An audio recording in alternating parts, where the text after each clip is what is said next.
Porque sem querer saiu aqui e voltou. Obrigado. Bom, então hoje, dia 2 de setembro, né, de 2020, olha onde estamos já, né, mês de setembro, já praticamente estamos aí na reta final do ano, né. Eu digo que o ano é que nem uma rampa, você vai subindo, subindo, demora a subir, mas depois quando vira e desce, parece que desce de uma vez, né. E é que nem uma encosta que for recuperada, que a gente vai falar sobre elas depois aí. Então, eu digo assim, quando a gente inicia uma aula, né, hoje a gente inicia a nossa aula de recuperação de áreas degradadas, nem sempre tudo que a gente fala é somente sobre a disciplina, né? O que eu quero dizer? Às vezes tem outros assuntos, outros conhecimentos, outras coisas que estão acontecendo, né, no nosso dia a dia que a gente tem que comentar, porque muitas vezes são assuntos que, querendo ou não, pode estar aí até mesmo numa prova de ENAD, né? Eu não sei se aqui vai ter alguém que vai fazer ENAD, mas possivelmente eu acho que não vai ter mais ninguém, porque o nosso ENAD foi o ano passado. Muita gente dá graças a Deus por isso, por estar formando logo, né? O ENAD geralmente é a cada 3 anos, né? Então, nosso próximo ENAD vai ser em 2022. Isso, ou 21 ou 22, sei lá. Mas é isso aí, 22, né? E muitas vezes vários assuntos do dia a dia, do que está acontecendo, das coisas, né, que são assunto atual, é o que pode ser que também caia nesse ENAD. Uma coisa que eu acredito que venha a cair nos ENADs ou nos concursos públicos que vocês forem prestar e coisa do tipo, é essa relação da pandemia. Isso aí eu acho que é uma coisa que vai ser assunto de atualidades nos próximos concursos aí, essa relação da pandemia com o agronegócio, né? Até onde a pandemia impactou o agronegócio, né? Então, é algo que possivelmente é um assunto aí de redação, de coisa do tipo. Por que eu digo? Porque a pandemia ela vem impactando quase todos os setores, praticamente todos. O nosso também, de alguma forma, em algum lugar ou outro impactou. Então, a gente tem que entender que foi algo que chegou para mexer no sistema como um todo, né? Porém, o sistema que menos perdeu, vamos dizer assim, o sistema que menos foi impactado, que menos sofreu é o nosso, o setor do agronegócio. A gente vê na televisão todo dia. Ontem no jornal, foi Jornal Nacional, eu assisti? Foi, acho que foi. Falou sobre a questão do agronegócio e a questão de segurar a balança comercial brasileira, segurar o superávit brasileiro, que a coisa só não está pior nesse terceiro quadrimestre graças ao agronegócio. O agronegócio ele teve um crescimento tímido agora no terceiro quadrimestre, porém, a questão, se comparado ao ano passado, teve um crescimento tímido. Porém, se você pegar o somatório do ano, ele vem sempre nessa subida. E a gente observa que anualmente, todos os anos vem passando aí, desde que eu me conheço por gente, que eu lembro que eu decidi fazer agronomia, eu vejo que o agronegócio ele só vem subindo. Toda a vida ele só vai subindo, ele nunca faz isso aqui de uma vez. Claro que um setor ou outro tem queda, a gente sabe disso, né? Sempre vai ter um ano numa região que choveu mais, choveu menos, isso é normal, gente. Isso acontece anualmente. Volta e meia a gente escuta isso daí em algum lugar ou outro, que um lugar teve queda, né? Mas, em contrapartida, em outra região já choveu mais, já houve uma melhoria de preço em tal tipo de produto. Então, na média das coisas, sempre tem subido. Quando eu escuto o produtor rural reclamando, produtor rural, desde que eu me conheço por gente, meu pai era produtor rural no estado de São Paulo. Eu lembro que eu era moleque, tinha na década lá de 90, e eu só escutava reclamação. Naquela época era inflação, era não sei o quê, porque vai vender o produto, não vale nada, não sei o quê, não sei o quê, não sei o quê. Então, essa reclamação ela é antiga, ela não é de hoje, todo mundo sempre reclamou. E eu digo para vocês que ao longo dos meus 35 anos de vida, quase aí, eu sempre vi esse cenário, essa reclamação acontecer, mas sempre vi todo mundo persistindo nesse negócio, né, nessa questão. Não, isso estou falando produtor rural, né? Sempre eu vi ele persistindo, a maioria das vezes persistindo. E os que persistiram foram os que hoje estão muito bem, vamos dizer assim, né? As terras se valorizaram mais, os produtos se valorizaram, e eu digo que hoje o mercado nacional nunca esteve, acho que, tão promissor. Quem falar de reclamar hoje em dia, ele está reclamando de barriga cheia, a verdade é essa. com o preço que está a carne, com o preço que está o milho, a soja, os produtos em geral, a gente vai no mercado, a gente até assusta como é que subiu as coisas, né? Mas se também não sobe, não valoriza o produtor rural, né? Eu recebi um áudio no WhatsApp de uma coisa que acho que o pessoal, eu sempre falei isso, né? O pessoal reclama às vezes do preço do feijão, preço do arroz, porque tá R$ 20 um pacote de arroz, não sei o quê, né? Mas compra um pacote de arroz de 5 quilos e come ele sozinho para você ver. Isso vai demorar quase um mês para você comer ele, né? Compra uma latinha uma caixinha de cerveja de R$ 35, você bebe ela em 1 hora, mais ou menos, né? Então é nesse sentido que eu paro e chamo a atenção das pessoas, às vezes, quando falo que as coisas estão caras. É porque a carne está muito cara, não dá para nem fazer um churrasco mais, né? Mas vai lá, fazer cerca, formiga mordendo o pé, principalmente em brejo ainda, que é pior ainda, né? Eu já fiz muito isso, foi quando eu decidi a fazer agronomia, foi o dia que eu estava lá fazendo cerco com meu pai, pisei o pé numa lama lá e ainda, além de estar atolado, ainda a formiga me mordendo. Eu falei, vai se lascar, não vou mais mexer com essa porcaria, não. Vou estudar, nem que seja no ramo, mas eu vou estudar, deixa esse serviço para peão fazer.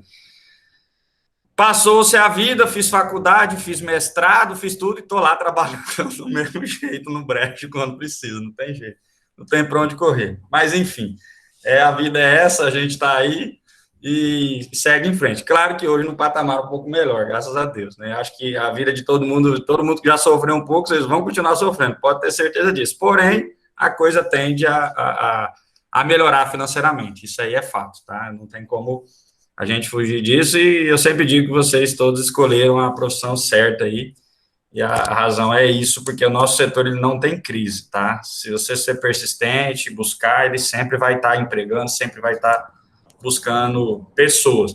E, como eu digo, o nosso cenário brasileiro nunca teve tão bom. E como a gente fala de recuperação de área degradada, a gente tenta fazer com que as áreas elas se tornem produtivas novamente, tá? Hoje, o nosso secretário do estado de Rondônia, o Evandro Padovani, eu estava vendo a entrevista dele no jornal, aquele jornal de Rondônia que passa de manhã cedo, e ele estava falando dessa questão do crescimento. Hoje, Rondônia tem 8 milhões de hectares, né, de terras agricultáveis, e essas terras, elas são terras que podem ainda, mesmo sem desmatar, elas são terras que ainda vão dar muito, pode-se aumentar muito a produtividade, né? O setor da pecuária, ele está em primeiro lugar ainda, né? Ele é o setor que alavanca o estado, depois soja, depois milho, depois café. Então, é os 4 maiores, vamos dizer assim, entre todas as produções. E quando a gente fala de recuperar uma área degradada, associando essas atividades, e aí quinta, e depois vem a parte da piscicultura. Então, quando você junta as coisas e chega, você pensar em recuperar uma área e também conseguir introduzir esses produtos, fazer com que tenha renda, porque são 5 setores de mercado garantido, né? Que a gente fala aí, primeiro, boi, segundo, a questão da soja, milho, café e peixe, né? Então, isso aí não tem para onde correr aqui no nosso estado. Deixa eu fechar aqui a janela, tá o cachorro latindo ali, peraí.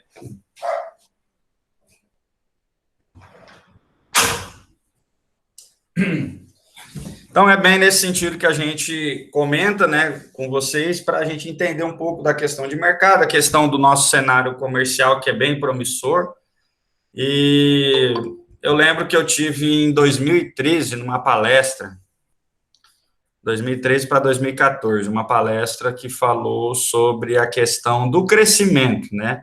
Questão do crescimento do agronegócio. Eu lembro que eu acho que eu tenho até guardado essa palestra no meu computador, sobre a questão da carne, principalmente do boi, né? Falava dos países como China, que estava aumentando o consumo de carne, não sei o quê, não sei o quê, não sei o quê, naquela época, e na época eles colocavam um aumento, né, vamos dizer assim, da carne, a roupa do boi chegando a R$ 300 em 2023. Isso foi, eu lembro que nessa palestra foi comentado sobre isso. Passou-se os anos, as coisas mudaram, veio crise em 2014, veio um monte de coisa de mudança de governo, briga política, aquele rolo todo que deu aí há um tempo atrás, aí veio, né, o novo governo, deu uma, vamos dizer assim, uma organizada na coisa, porém ainda tem muita gente dizendo que a coisa está bagunçada, pode ser que esteja, assim, algumas coisas, mas arrumou a casa, vamos dizer assim, que daqui para frente eu acho que a coisa tende a andar. Aí vem a pandemia para acabar com tudo de novo, dar uma outra bagunçada no mercado, O boi vinha em subida naquela época, a arroba do boi já era R$ 150 aqui em Rondônia, depois deu uma queda ligeira na faixa aí dos 130, 128, isso permaneceu aí uns 2, 3 anos nessa faixa aí, mas acho que mais tempo permaneceu.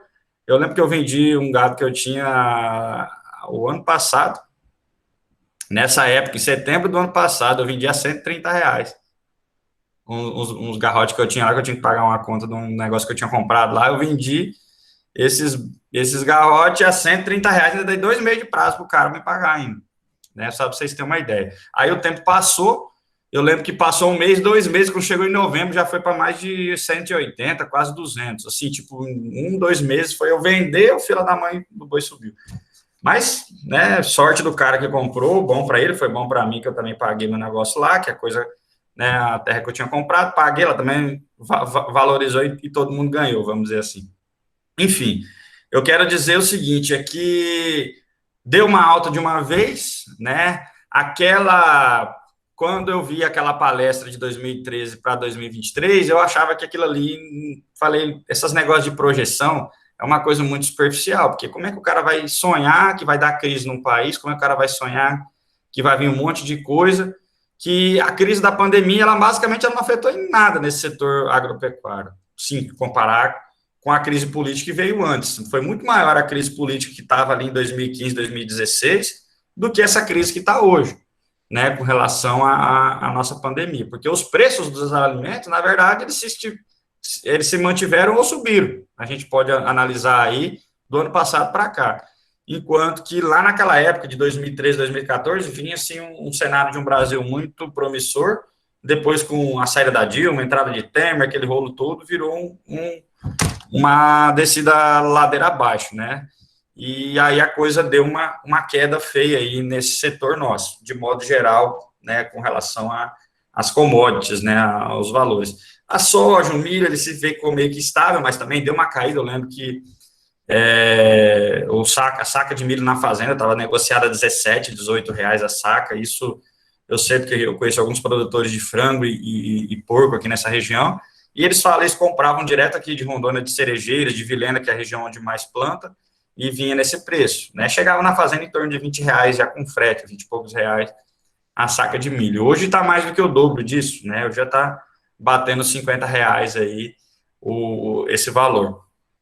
A soja também era na faixa de 50, 40 e poucos, hoje está mais de 100, né? 100 e poucos, 102 reais aqui em Rondônia. O preço médio nacional acho que é 107 reais a saca de soja. Tem lugar do Paraná e no Brasil que está em torno de 120 reais, 115. Isso, claro, depende um pouco da qualidade também, da empresa, da logística de mercado, distância de onde compra. Mas vamos botar aí 100 reais. A média nacional é 107. Vamos dizer que está 100 reais aqui em Rondônia, né? Mas é um mercado muito promissor se a gente for analisar. E quem tem terras agricultáveis, nossa região, que é uma região de solos favoráveis e de grande potencial de chuva, para quem não sabe, Rondônia tem a maior produtividade de soja do Brasil, tá? Produtividade, não é produção. Produção é estado do Mato Grosso, sem dúvida, né? Em valor total. Produtividade, produção por área. Então, o estado de Rondônia tem essa produtividade, porque já veio com bastante tecnologia para cá, né? Já veio com já chegou os produtores já tecnificados para trabalhar nessas áreas. E as áreas nossas são promissoras, porque principalmente na região de Vilhena, na região de Ariquemes, Cujubim, agora onde está subindo mais a soja, e Porto Velho, são solos de declividade bem plana e são mais favorecidos por causa da questão pluviométrica. Então, a gente tem uma região que chove mais do que nas outras regiões aí do Brasil, e isso favorece, né? Sendo quase 90% da planta é água, então onde vai chover mais, claro que a tendência é agregar mais alimento a essa planta, mais grão. Problema, claro que vem outros problemas, também o excesso de chuva e umidade, também tem a questão das doenças, mas hoje em dia a gente sabe que a tecnologia está aí para resolver esses problemas. Solo pobre tem adubo para colocar, clima desfavorável para inseto e patógeno, tem os produtos químicos que vão solucionar, né? E o resto é a água no pé que a coisa vai. Bom, enfim, a gente faz esse comentário breve aí para vocês, né, sobre um pouco do que está o cenário hoje, porque eu sei que isso pode ser assunto futuro aí para vocês, em futuros concursos e outras coisas. Qual setor que não foi para frente nessa época de pandemia, né? Só para a gente colocar. Os setores que dependem muito da cidade de alguma forma, tá? Claro que todo mundo sabe que o que a gente come tudo que vem tudo que vem do campo vai para a cidade para ser alimentado. Mas quando a gente fala de alimento, comida, o povo não para de comer. Inclusive, todo mundo está engordando, né, nessa época de pandemia. Eu sou um. O problema é o quê? Aqueles setores ligados diretamente a setores que tinham aglomeração de pessoas, né? Por exemplo, festas, né? As festas pararam, casamento, formatura e coisas do tipo. Teve agora recentemente uma formatura nossa da agronomia, formatura online, né? Formatura sem graça pra caralho, mas fazer o quê, né? A vida é essa, né? Não tem muito o que fazer. Quem pôde assistir e acompanhar pode saber o que eu estou dizendo. É chato, tá lá, todo mundo lá, cada um no canto, aí na hora de tomar eu abro minha cerveja, você abre a sua aí, fica todo mundo bebendo uma de longe. Que graça que tem isso, né? É bom estar todo mundo junto, conversando, dançando e por aí vai. Enfim, foi mais ou menos assim essa formatura online, teve a colação de grau online e depois teve lá a busca do diploma lá individualmente, cada um buscou o seu diploma lá no outro dia. Mas não teve muita graça, não, a verdade é essa. E aí o setor, falando já de cachaça, né? Como o povo está mais em casa, fica mais à toa e tem mais tempo para beber também, então, apesar dos bares terem fechados, a venda de cerveja ela teve um aumento, tá? Isso aí é fato. Venda de cerveja, de pinga, tudo quanto é bebida, os botecos fechou, mas o povo passou a beber muito mais em casa, com família, essa coisa toda, assistindo live sertaneja e por aí vai, né? A coisa foi mais ou menos nesse sentido. E então houve uma subida ainda na venda de bebida alcoólica nessa época da pandemia, né? Em razão de vários motivos aí que pode ser colocados. O setor de comida, do Gustavo Lima foi o pior, o bicho bebe virar na peste, né? Do Gustavo Lima, aquela segunda, achei a segunda live que ele fez, só, nossa senhora, aquela live que eu bebi junto com ele lá, nossa, foi bom demais. Bom, e teve a situação do álcool, né? O álcool combustível. Esse teve queda. Tá? Bem na época da força da pandemia, tudo deu uma diminuída. Os carros, as máquinas, em geral, que se movimentam, tirando caminhão e máquina agrícola, o resto ficou tudo parado. E que dependia de combustível.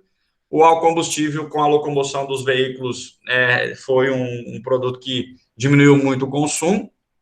Com a baixa da gasolina também, que o governo baixou para tentar dar uma estimulada aí no mercado, aquela coisa toda, também arrebentou ainda mais com o setor sucro, o setor do álcool, o açúcar não, né? Então, quando uma indústria de álcool, ela tende a parar, tá sobrando álcool lá na indústria, elas tendem a produzir açúcar, né? A maioria das indústrias as usinas de álcool, e elas também produzem açúcar, são híbridas, né, que trabalham essas duas coisas aí. Qual outro setor que deu uma diminuída? Foi o setor de flores, né? Então a gente vi agora no Globo Rural muito essa questão lá em Olambra, né? Lá no maior produtor de flor do Brasil.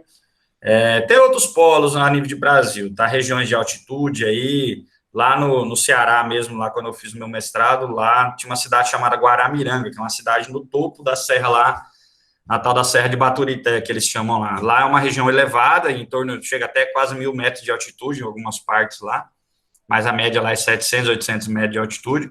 Então, é uma região mais fria, dentro do estado do Ceará, no meio do sertão praticamente, tem lá uma região produtora de flores, produtora de flores de alta qualidade, inclusive devido ao ter um clima mais favorável, né? Lá é uma região que chove pouco, não chove tanto como para cá, né? Então a umidade lá é baixa, favorece a produção e tem um clima mais ameno. Lá, a média lá anual, se não me engano, é 19 graus. Então é bem interessante. 19, 20 graus, enquanto a média do estado passa dos 25, 26 graus ao longo do ano, né? E lá nesse topo de serra, essa faixa aí dos 19.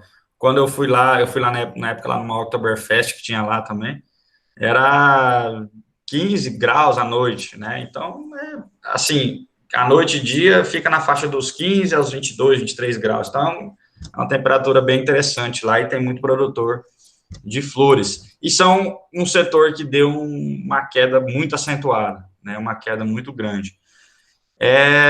Pizzarias com mussarela, queijo, essas coisas que teve uma queda muito grande na venda, principalmente de queijos finos, esses queijos de grande potencial aí, onde vendia muito em vinícola, esses queijos finos. Os queijos comuns de mussarela, essas coisas, diminuiu a venda em lanchonete, em pizzaria, mas aumentou em casa, né? As pessoas fazendo mais comida em casa, então a compra ela permaneceu. Então a gente não, o queijo mussarela principalmente, o preço se manteve ou até subiu um pouco, por causa que o leite subiu também. Mas esses queijos finos houve um acúmulo, vamos dizer assim. Quem trabalha com essa parte aí, a gente tem pouco gente que trabalha isso aqui em Rondônia, mas no Rio Grande do Sul, Santa Catarina, Minas, tem muito desse pessoal que trabalha com esses queijos aí, inclusive para exportação. Então, é só para a gente entender um pouco do cenário. Todo cenário teve um crescimento, porém, um cenário ou outro aí deu uma queda em razão da pandemia, com queda na venda de produtos. E, claro, aqueles produtores de agricultura familiar, em geral, foram os que sofreram até mais, porque eles tinham essa questão da venda do alimento direto nas escolas também, né? Então, a gente tem muito produtor de vários tipos de frutos e olerícolas, né, hortifrutigranjeiros, né, todos esses produtos.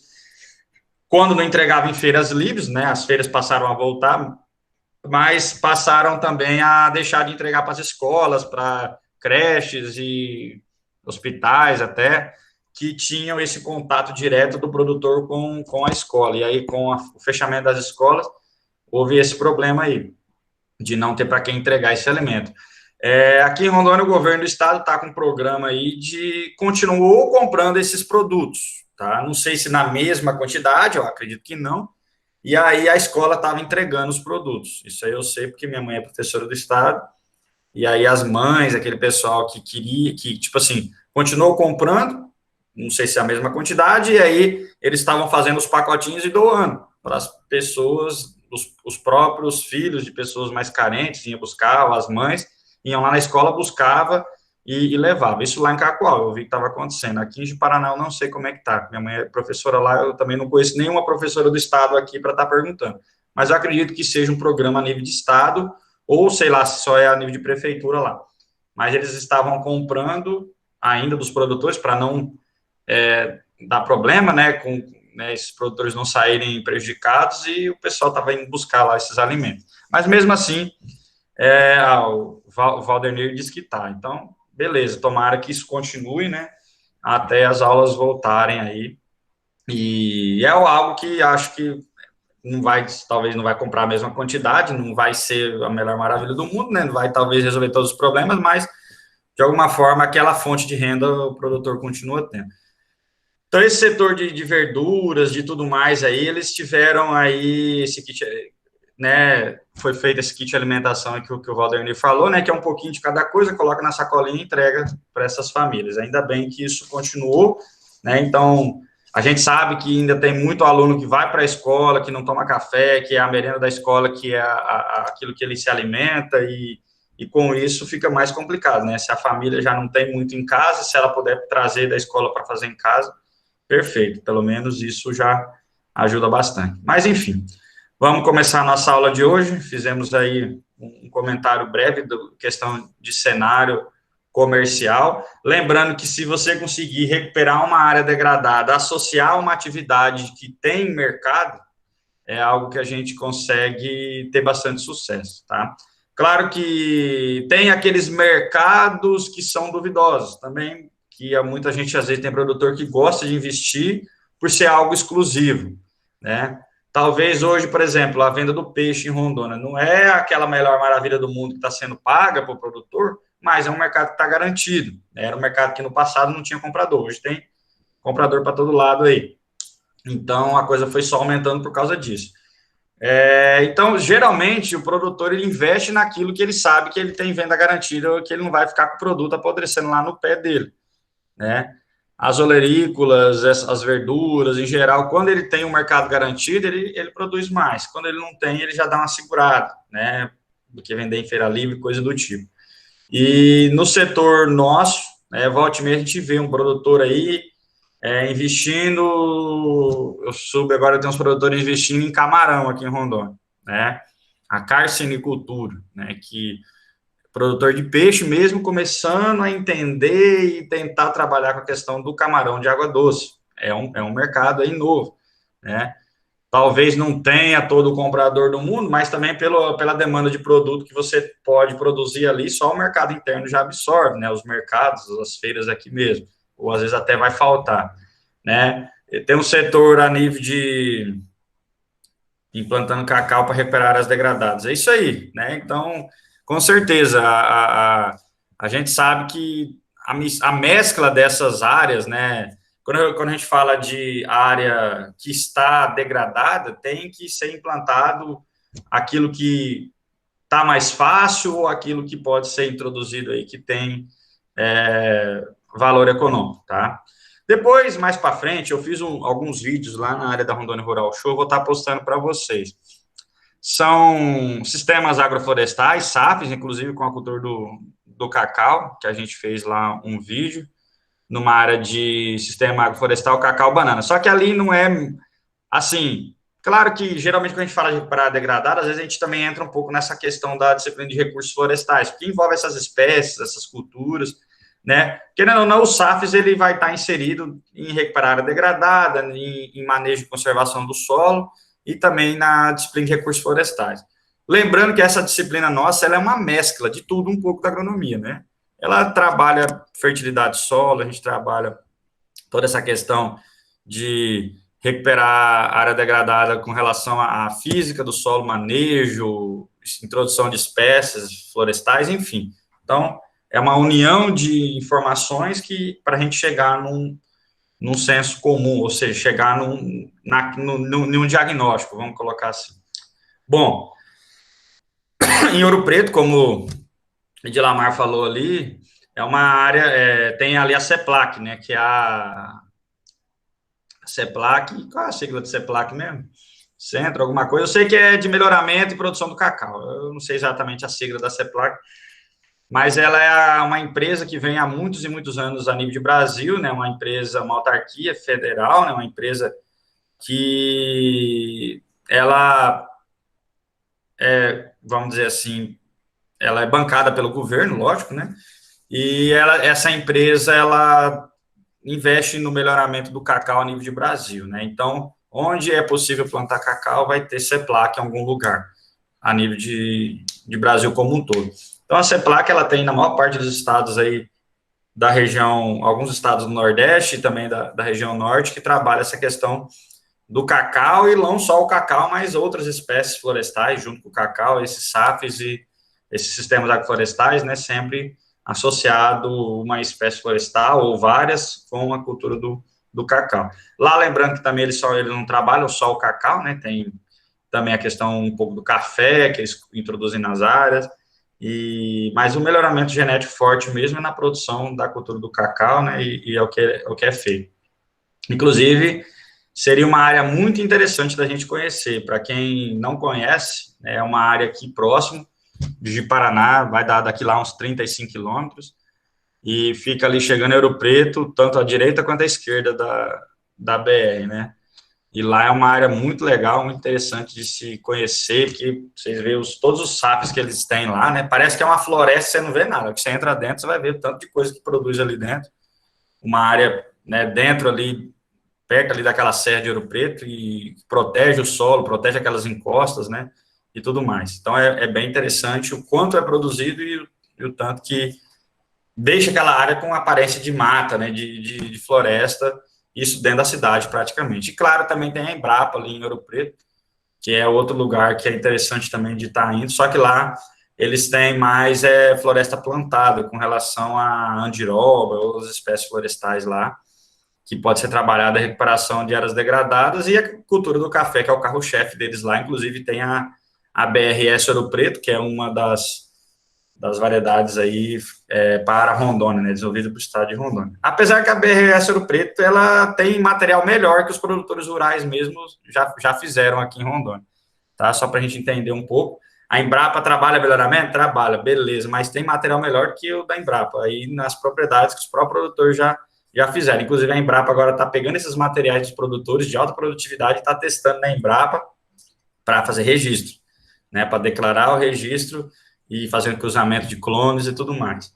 Inclusive, eu tive na Embrapa esses tempos atrás lá, eles estavam com 15 materiais de produtores fazendo teste, lá da região de Alta Floresta, de Nova Brasilândia, de Rolim de Mouro, de Cacoal.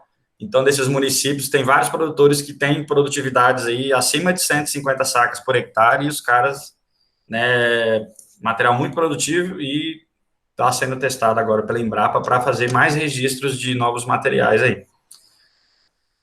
Beleza? Então, vamos lá. Só para a gente falar um pouco do nosso cenário, como é que está, das coisas, como é que estão, e vamos entrar aí, propriamente dito, na nossa aula de recuperação de áreas degradadas. Como eu falei para vocês, eu tenho um vídeo que fala de uma área de recuperação de áreas degradadas que eu fiz aqui na Rondônia Rural Show, lá na área do Aldilson Pepino, que era uma área toda de pastagem, degradada, tinha uma nascente lá. Depois eu vou estar passando para vocês isso daí, esse é um vídeo até grande, 50 minutos, que fala de toda a área lá. Temos um outro vídeo lá numa área de um SAFs, que fica lá também na área não sei se é a área da CEPLAC ou da Emater, acho que é da Emater, lá dentro também da Rondônia Rural Show. Então, são as áreas que a gente tem lá para visitar, para conhecer e entender um pouco do que foi trabalhado. E são áreas bem interessantes aí para quem já foi, já entrou lá na área. A gente fala um pouco de espaçamento, fala um pouco dos benefícios daqueles SAFs e tudo mais. Depois desses vídeos aí eu vou estar postando para vocês como, vamos dizer assim, como as nossas aulas práticas, né, atividades práticas remotas, sem estar junto com vocês, claro, né. Enfim, vamos lá. Hoje, então, na nossa aula aí, antes de começar, eu queria falar um pouquinho sobre a lista de exercício da aula passada. Eu botei um exercício lá de cálculo de adubação, eu sei que eu apelei um pouquinho, porque eu sei que tem gente nessa turma que praticamente viu muito pouco sobre solos, tá? Enfim, a gente colocou mais para dar uma instigada mesmo e para tentar mostrar para vocês um pouco da importância de conhecer adubação, conhecer fertilidade. Eu queria que colocasse, pode colocar no chat aí mesmo, quem não fez a disciplina de fertilidade do solo, quem não fez, tá? Só quem não fez, coloque aí. Nós temos agora 28 pessoas em sala. Quem não fez, coloca aí, eu não fiz, ou só eu mesmo. Porque aí a gente já tem... Qual disciplina, professor? Oi? Qual disciplina, perdão? Fertilidade e biologia do solo. Só quem não fez. Quem estiver fazendo, ainda vai aprender ainda esse semestre aí um pouco mais sobre adubação. Então, acho que tem bastante gente, né? Eu estou fazendo, vamos lá. Deixa eu ver quantos que tem aqui. 1, 2, 3, 4, 5, 6, 7, 8, 9, 10, 11, 12, 13,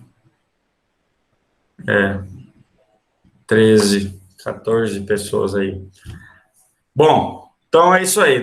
Praticamente a metade da nossa turma não fez essa disciplina. Então a gente vai ter que fazer o quê? A gente vai ter que começar do princípio. Não adianta eu botar um exercício de fertilidade para quem nunca fez e querer que faça, né? A verdade é essa. Então, eu acho que botei lá, meio que deu um susto. Vixe, Maria, o que eu vou fazer com isso aqui agora? Então, a gente vai fazer de forma gradativa. A gente não vai entrar de uma vez, porque, querendo ou não, a gente vai ter que buscar voltar nesses conceitos aí de fertilidade, entender um pouco mais sobre adubação, para daí a gente entrar, propriamente dito, nesses cálculos aí, tá? Então, quem não fez, não fique tranquilo, tá? Quem fez, vamos dizer que eu dou um bônus lá na hora de contabilizar a nota. Um bônus, não é que você vai perder nota, você vai ganhar um bônus. Um bônus é alguma coisa além daquilo que já está programado. Então, se vale um ponto atividade, pode ser que tenha lá mais alguma coisinha para quem fez e fez certo. Para quem não fez, não tem problema, pode postar sem fazer, tá? Que a gente vai em por partes. Eu coloquei ali, e eu também não botei muita informação, não. Botei para vocês se virar lá e pesquisar nos manuais e achar qual que é a adubação lá da seringueira. Acho que vocês perceberam isso daí. Então, para quem já fez a disciplina e que buscou alguma coisa a mais e tentou fazer e fez certo, ou quase tudo certo, aí vai ter esse bônus lá adicional. Vamos dizer que vale aí mais meio ponto, tá? Mas quem não fez não tem problema, vai continuar valendo um ponto lá com base naquilo que você respondeu até essa questão aí de adubação, porque eu vi que a metade da sala ainda não fez a disciplina ou está fazendo agora, beleza? Então, fiquem tranquilos que a gente vai por partes até chegar nesses cálculos aí de adubação aí com vocês, tá? O ideal é ser na sequência, né? Você fazer a disciplina de fertilidade, fazer manejo e recuperação do solo. Lá na ciência biológica eu sei que tem a disciplina de geologia, que fala de solos e coisa do tipo, né? Inclusive eu já até dei essa disciplina uma vez na ciência biológica, que fala mais um pouco da parte da início do solo, né? Classificação, toda a parte de gênese do solo, formação. Então entra mais nessa parte. Mas quando você fala da parte dos nutrientes do solo e aquilo que vai para a planta, aí é coisa que a gente vê só na agronomia mesmo, tá? Não fique tranquilo aí. A gente vai tentar, de forma resumida, chegar nesses valores aí. Tomara que eu consiga fazer isso, tá? Mas acho que a gente consegue. Eu sei que tem muita coisa de fertilidade que a gente teria que falar aqui, mas nem tem como pelo nosso tempo, tá? A gente sabe que a gente vai tentar ir mais direto ao ponto, pegar os valores, fazer as contas, somar, dividir e tentar chegar nessas quantidades aí. Pode falar. Só uma dúvida. Nessa questão do cálculo de adubação, você dá um espaçamento de 8 por 2,5, né? Eu vou fazer isso para a quantidade por metro linear? A quantidade de adubo? Isso, é porque eu não entendi essa parte. Eu fiz o cálculo para 1 hectare, mas eu não consegui entender essa parte do espaçamento. Ok. Então, é mais ou menos assim. Quando você tem... você faz o cálculo por hectare. Beleza. Então, vamos supor que você, na sua conta lá, deu 50 quilos de ureia por hectare. Estou chutando o adubo lá. Quando você tem essa dose, 50 quilos por hectare, se você fosse usar isso numa cultura em área total, você aplicaria isso aí de forma geral na área como um todo. Quando você está trabalhando com grãos, aí a distribuição é por metro linear. Quando você está trabalhando com mudas, com espécies florestais, a distribuição é por cova. Tem duas formas de fazer. Você vê tanto de plantas que vai e divide isso por número de plantas, o valor lá, os 50 quilos de ureia. Ou também tem como você fazer esse cálculo com base no volume da cova. Tá? Que a gente vai... Então, a cova lá é apesar que eu não coloquei o tamanho da cova aí. Mas, geralmente, uma cova aí dessa seringueira é uma cova de 40 por 60. É uma cova até grande, né? Você tem que fazer um buraco bem grande. Então, vai ter um volume de solo muito grande que você vai retirar e vai colocar ali os nutrientes para a planta se desenvolver, porque é uma cultura que ela cresce, né? Cova de 40 por 40 são aquelas covas para culturas de porte menor, como café, laranja, coisa do tipo. Quando você entra em culturas florestais, as covas têm que ser até, às vezes, 60 por 60, 40 por 60, enfim. Então, tem que ser uma cova maior. Quando você pega esse 40, né, 40 em cima de boca, 40 vezes 40 vezes 60 de profundidade, se você multiplicar aí as três coisas aí, você vai chegar a 40, deixa eu ver, 40 vai ser 4 decímetros vezes 4 vezes 4, 16, vezes 60. 16 vezes 6, seria, sei lá, tem que fazer a conta aí. Mas vai ser uma cova com mais de 100 litros de terra, né? Então, mais ou menos 100 litros de terra. Então, quando você faz essa conta aí, você tem que adubar para esses 100 litros de cova, só para vocês entender. Então, se num hectare como um todo, vamos colocar 1 hectare, na camada de 0 a 60, você tem um volume X de terra, aí você tem que dividir isso só para aqueles seus 100 litros de terra. A gente vai entrar nessas contas aí, fiquem tranquilos aí que... Mas, para fazer uma conta mais rápida, aí você vê quantas plantas tem num hectare, pode fazer aí, 8 por 2,5, vai dar X plantas por hectare. Aí você divide isso pelo tanto de adubo. Então, do adubo tal vai tantas gramas. Tá? Só para, deixa eu ver quantas plantas que dá por hectare aqui em 8 por 25. Como é que faz essa conta? Você pegar 10 mil metros quadrados, que é 1 hectare, dividir pelo espaçamento, que é 8 vezes 2,5, né? 8 por 2,5, que é o espaçamento. Então, automaticamente a gente já acha a conta, deu 500 plantas, né? Então, por exemplo, se é 500 plantas e eu tenho que colocar 50 quilos de adubo por hectare, vai dar o quê? 100 gramas, né? 100 gramas por planta do adubo. Isso eu estou chutando como se fosse 50 quilos de ureia, pode ser que seja mais. Então, se eu tenho lá 50 quilos de ureia, né, para colocar, que são 50 quilos de ureia, que é o adubo lá pronto, já depois de feito todas as contas. Estou chutando que é 50 quilos, não sei, que eu não fiz a conta. Então, eu tenho que jogar 50 quilos por hectare. 50 quilos por hectare são 50 mil gramas. Dividido por 500 plantas, vai dar 100 gramas por planta.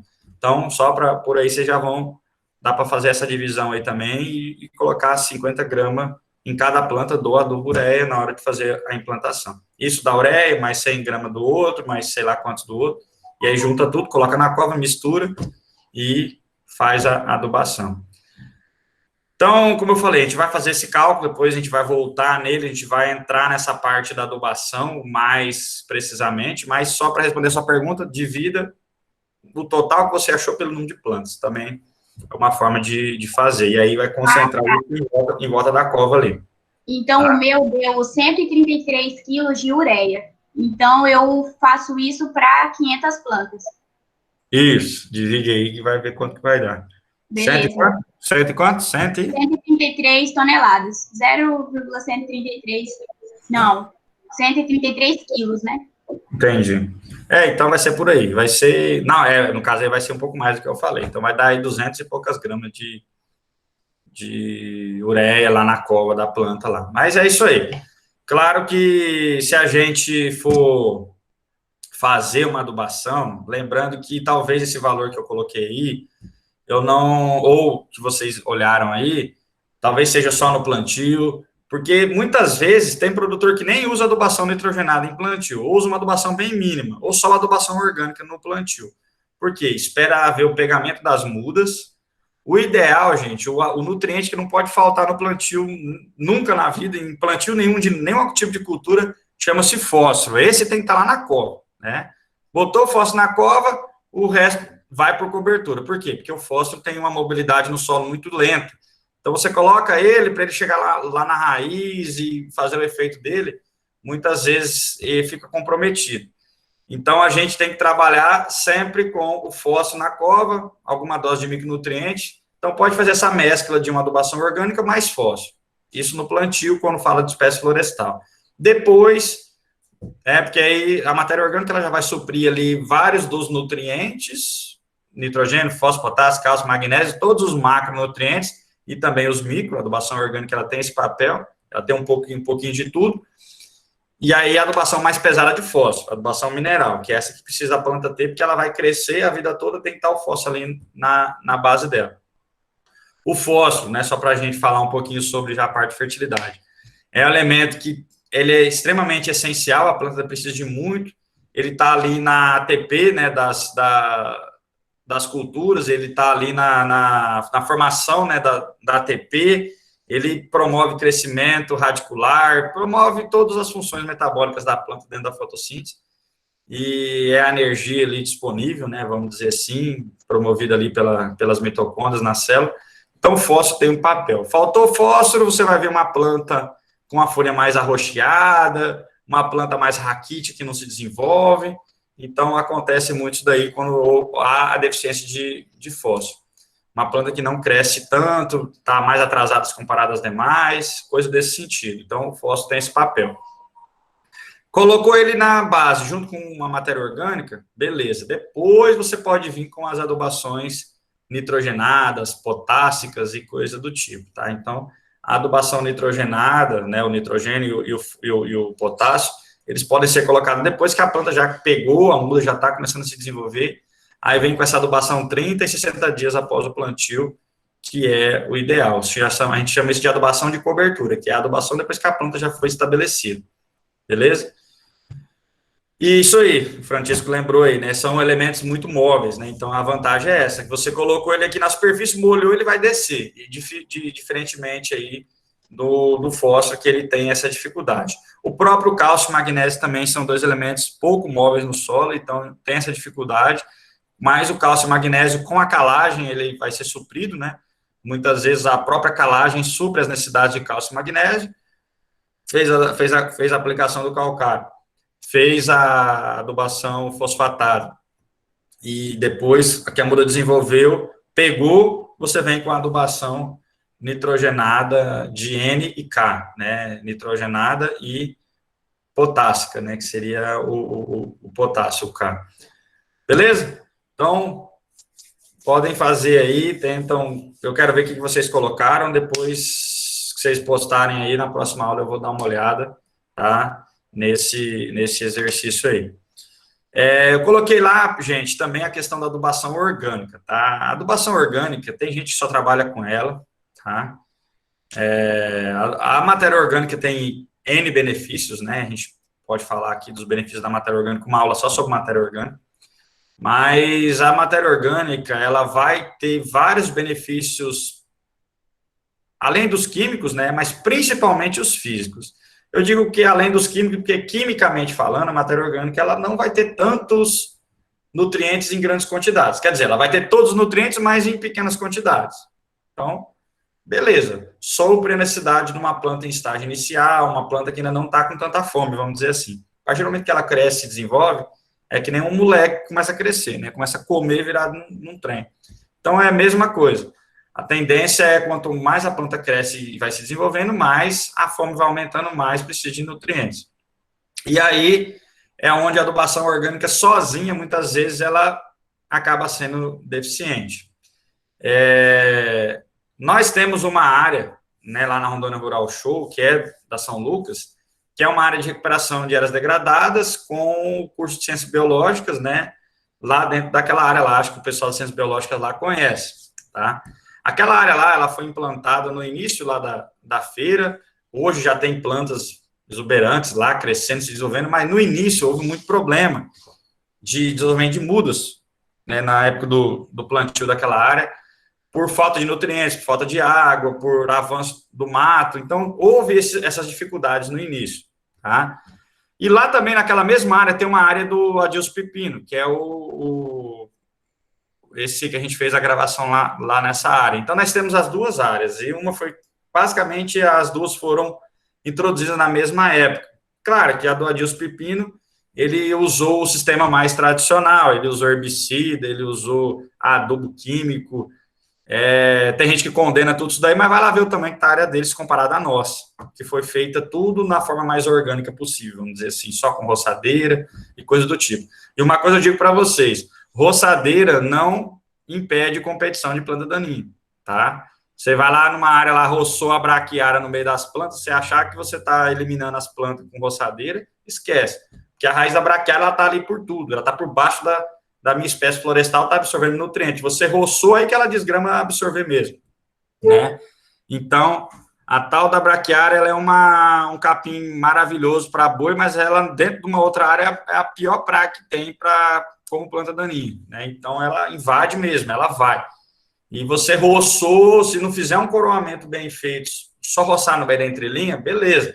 Mas tem que ser feito um coroamento em volta dessas plantas muito bem feito, né? E uma adição de algum adubo para essa muda arrancar e se desenvolver. Que até a muda começar a sombrear a área, como está lá hoje, leva aí 2, 3 anos. Então, nesse período todo aí, 2, 3 anos, é um período grande de manutenção que tem que ser feito. E a gente sabe que a nossa carência de funcionário naquela área, né, muitas vezes na época, nos períodos de aula, os alunos iam lá, davam essa manutenção, e a coisa tudo era bem desenvolvida. Mas chegava na época desse período que a gente está agora mesmo, não tem manutenção, né?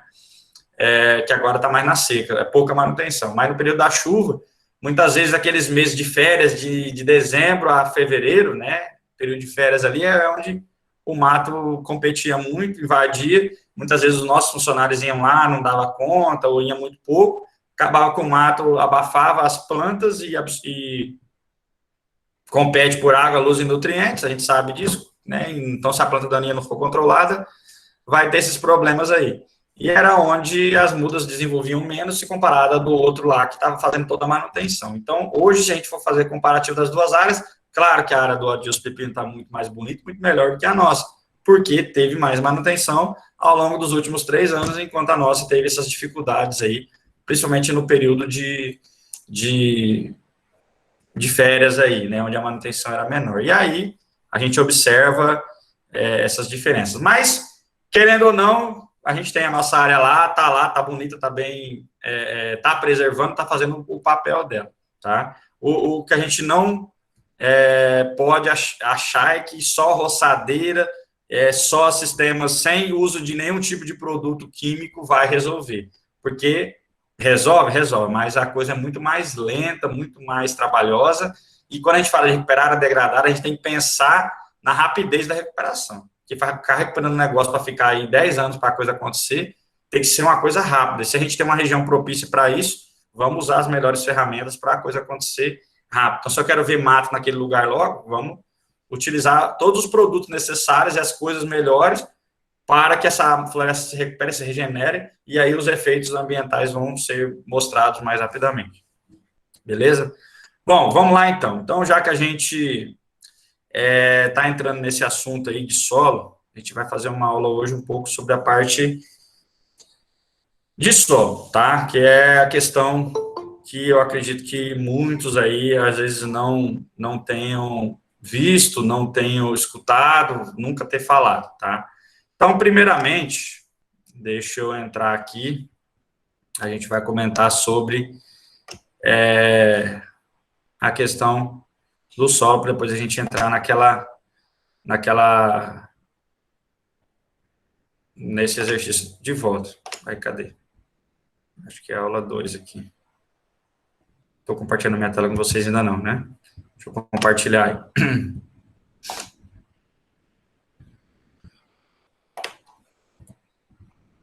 Deixa eu compartilhar, cadê minha tela com vocês? Espera aí. Um tanto de coisa aberta aqui, que a coisa às vezes complica aqui. Agora vai. Bom, gente, então, enquanto a tela vai compartilhando aí, claro que não é a nossa aula 2 aí, né, mas a gente seria o nosso segundo assunto aí, que a gente pode entrar aí, que são os atributos químicos do solo. Vamos fazer uma revisão, um pouco da parte química do solo, para a gente entrar, propriamente dito, depois dos cálculos de adubação. Lembrando que a gente vai também fazer uma revisão da parte física do solo, beleza? Bom, então, só para a gente rever e comentar sobre essas questões, né? O solo, ele tem a sua definição, tá? A gente entra hoje na parte de química do solo, né? Para recuperação de áreas degradadas, tá? Então, o solo, ele tem, por definição aí, vários atributos químicos e físicos, tá? Se a gente não tiver as duas coisas juntas, a gente não tem um terceiro atributo, que é o biológico, tá? Então, se o solo tem uma química boa, uma física bem estruturada, vai favorecer o quê? Crescimento de plantas. Crescimento de plantas favorece matéria orgânica. Matéria orgânica favorece micro-organismo. Então, a parte biológica, ela depende diretamente da química e da física do solo com boas características, tá? Então, o solo, ele tem essas características aí de estar sempre sendo associado aos atributos químicos e físicos, né? Solo de boa qualidade, ele vai estar associado a essas duas coisas, e biológico, consequentemente, claro. Bom, então vamos falar um pouquinho sobre alguns indicadores de qualidade do solo, tá? Vamos falar um pouquinho sobre esses diagnósticos aí para uma sustentabilidade ambiental. Sempre eu digo na disciplina de fertilidade, digo nas outras disciplinas, que um solo fértil não é aquele solo que só tem nutrientes, tá? Como assim, não? Sempre eu escutei falar que fertilidade tem a ver com solo que tem bastante nutriente. Então, vamos desmistificar essas coisas. Solo fértil não é isso, tá? Solo fértil é aquele que dá condições favoráveis para uma planta produzir bem, beleza? Então, isso é um solo fértil. Inclusive, a gente vai falar isso também lá em fertilidade. Um solo fértil, rico em nutrientes somente, ele pode não ser fértil. Por quê? Ele pode ter excesso de um determinado elemento, que prejudica o crescimento da planta. Ele pode ser um solo muito cheio de nutrientes, mas numa região onde não chove, não tem muita fertilidade por causa disso. Então, se não chove, o que vai ter produção ali?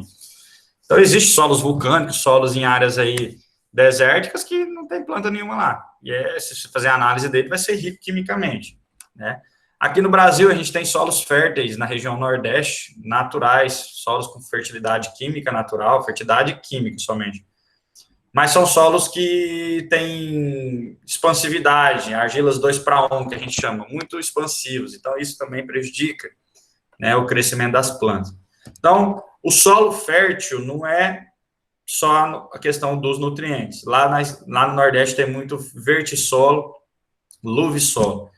O vertissolo é um solo que tem expansividade, então ele fica indo e voltando, ele não, um solo que não para quieto. Quando chove, ele expande, quando seca, quer dizer, quando chove, ele se junta, as partículas, né? Quando seca, ele fica coeso e fica retraído, e forma aquelas rachaduras. Então, a raiz da planta ali quebra, a física desse solo não é boa, porque ele fica indo e voltando e não tem raiz que aguenta.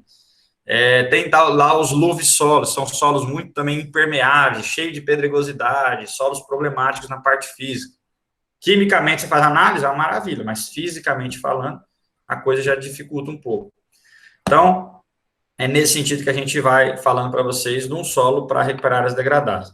Quando a gente fala de recuperar degradada, é um solo que está com alguma dessas características ruins, química, física e principalmente biológica, né? Muitas vezes o horizonte A ali estava exposto, já foi levado embora, muitas vezes só está o horizonte B ali, aquela parte sendo mostrada, então esses solos eles vão ter algum tipo de problema relacionado a isso. Então, existe uma complexidade muito grande aí na avaliação por meio de atributos do solo. A gente coloca aí grande quantidade de definições de qualidade para um uso específico, né? Então, nem sempre o solo bom, que eu digo que é bom para mim, é bom para outro, né? Como é que uma terra é valorizada? Uma terra é valorizada muitas vezes pela sua região, mercado, distância da cidade e, claro, a parte química. Se esse solo tem boa produção na sua fertilidade natural. Então, uma propriedade, muitas vezes, ela é valorizada por isso. Mas nem sempre a propriedade que é boa para um pode ser boa para outro, né? Como eu já comentei com algumas turmas aí, meu pai tem uma propriedade onde tem uma parte lá que é um solo chamado de... O pessoal chama de chocolate, né? É uma parte lá que breja, vira só água, umedece, vira um brejo só. E por que chocolate? É porque, na verdade, é um argissolo, o solo de lá. Mas ele tem uma translocação de argila muito intensa no horizonte B, que forma uma estrutura de argila em placas, né? Não é uma estrutura em blocos subangulares ou angulares, que a água desce em filtro. É uma estrutura em placas. Então, forma aquelas lâminas de argila e dificulta a infiltração de água.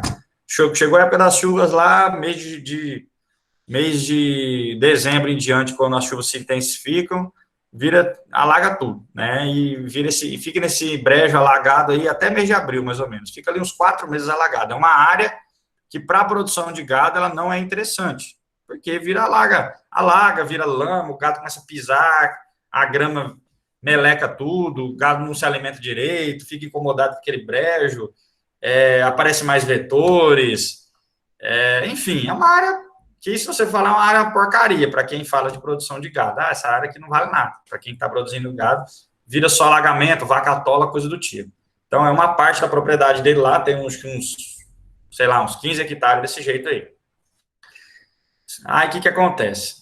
Uma parte da propriedade é assim, claro que ele não vai usar essa área para esse fim, nessa época. Então, ele tira o gado dali, leva para a área dele mais alta que ele tem na propriedade, ou leva para uma outra propriedade de lá que ele tem. E faz isso, né? Para poder tirar o gado daquele brejo lá. Mas quando chega na época da seca, quando os pastos estão tudo seco, o dele é o único que está verde, né? Lá é uma baixada, o capim que predomina lá é a braquiária medícula, né? Que é a capim medícula, quicuio, o pessoal chama, e é um capim que se adapta a ambiente alagado, e chega na época da seca, ele está com o pasto verde, joga o gado lá e aguenta muito bem a carga animal lá em cima dessa área. Então, é semelhante ao que acontece no Pantanal brasileiro, que tem muitas áreas alagadas, que o capim que predomina também é o medículo, ou o capim nativo de lá, né?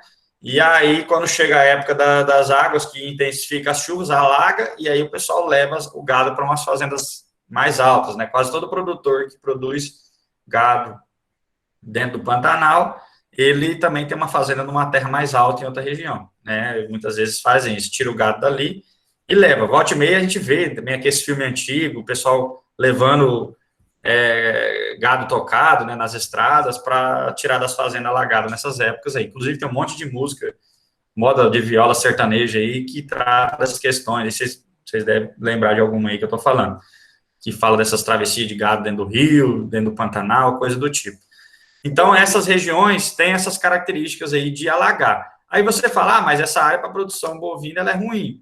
Por uma época do ano, sim. Mas, se for falar de piscicultura, é uma área bem interessante de estar trabalhando, né? Então, nem sempre a terra ruim.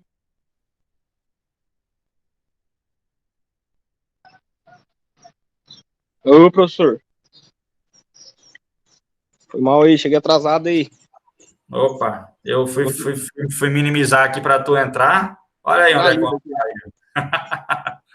Olha, tá no meio do monte de trator aí, né? Professor, vou trabalhando aqui, mas vou estudando. É isso aí, tranquilo, é assim que é bom. Valeu.